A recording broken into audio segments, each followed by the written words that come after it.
Hi, welcome to Science Fest. I hope you're enjoying the virtual platform this year. My name's Rebecca, and I'm a graduate student here at IU in the chemistry department. So what that means is that I graduated with a 4-year degree and then decided to continue to study at a university to hopefully receive a PhD.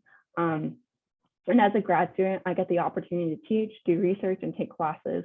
And the reason I decided to do this is because I have an interest in materials chemistry. So I thought I would talk to you guys today about nanomaterial plasmonics.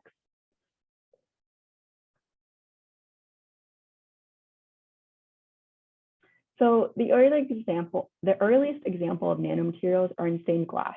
And I know you guys have all seen stained glass before. So if you look on the left side of this diagram, you'll see gold particles in glass. And you see 25 nanometers, the color reflected is red. And then at 50 nanometers, the color reflected is green. And then 100 nanometers, the color reflected is orange. And you might be thinking to yourself, why the heck is gold not gold colored? And we'll come back to that question because that's a good one. And then another question you might be asking is, why does the size of the nanoparticle change with reflected color? And that we're going to also talk about some more. So let's first zoom out and think about what the nanoscale actually means.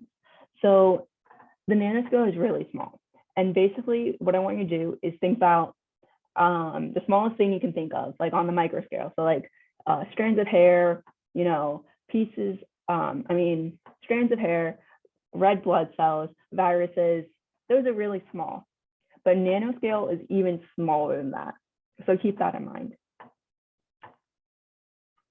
So first, to understand plasmonics, we should understand light.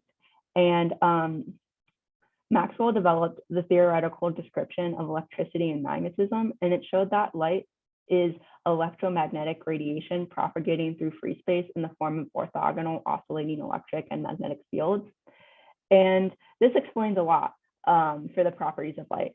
So for example, light is also often linearly polarized, and the polarization of the light is determined by the direction of oscillation of the electric field, and scattered and reflected light is often polarized, like a pair of Polaroid sunglasses. So if you wanted to see this phenomenon for yourself, you would want to look at the variation of the intensity of the skylight or light reflected from a puddle, and then rotate the sunglasses. So we measure light by its intensity, which is proportional to the square of the electromagnetic field magnitude. And so you might be thinking, what's the electric field?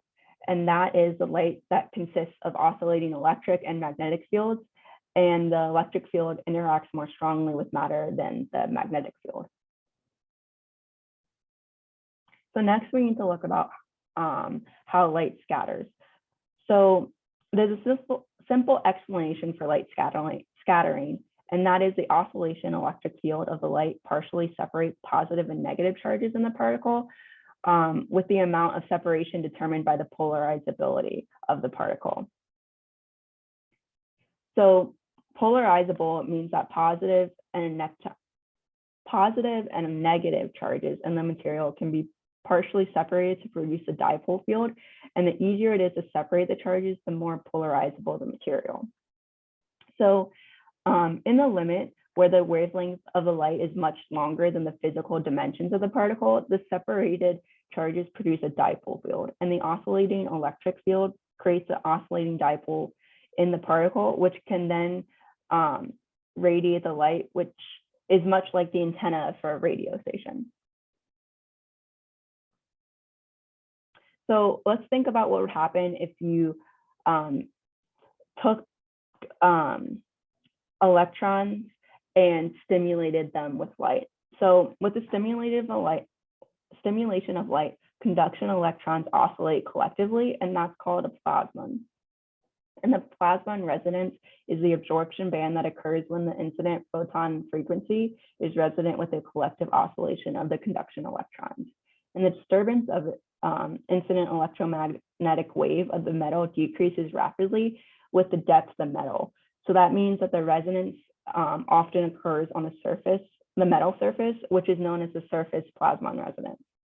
And when this SPR is restricted to small volumes, like nanoparticles, comparable in size to wavelengths of the incident light, LSPR occurs, which is localized surface plasmon resonance.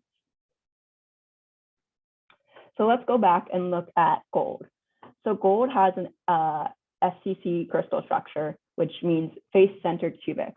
So that means that there is an atom at each center of the face of the cube, and then on the 8 corners of the cube. So the properties of bulk gold are probably what you think of when you think of gold. It's bright and yellow in color. It doesn't oxidize in air or water. It's dense and most malleable and ductile pure metal known. But when we go to the nanoscale, the properties of gold change. So like we saw in the stained glass, it can appear as red, blue, yellow, and other colors, and it ceases to be noble, so it becomes a very good catalyst. And at very small sizes, gold is no longer a conductor, but a semiconductor, and the melting temperature decreases. So the properties of gold are very dependent on whether it's bulk or nanoscale. So like we saw in the first diagram, the size of nanoparticle changes the color. So here you can see that the changes is based on the changes of absorbance changes on the size of the nanoparticle. So this is why we see the change in reflection. Again, you'll be able to see that the reflected color also changes with the aspect ratio, or the ratio between length and width of the nanorod. So the reason why the aspect ratio of the nanorods change with color of the solution is because the oscillation of the electron cloud. So when you have a larger aspect ratio, you get larger wavelengths. And when you have smaller aspect ratios, you get shorter wavelengths. So as the aspect ratio changes with the wavelength, the change in the color of this, there's a change in the color of the solution. So I hope you guys have enjoyed talking about plasmonics, and I hope you think of nanoparticles the next time you see stained glass. Thanks, guys. Bye.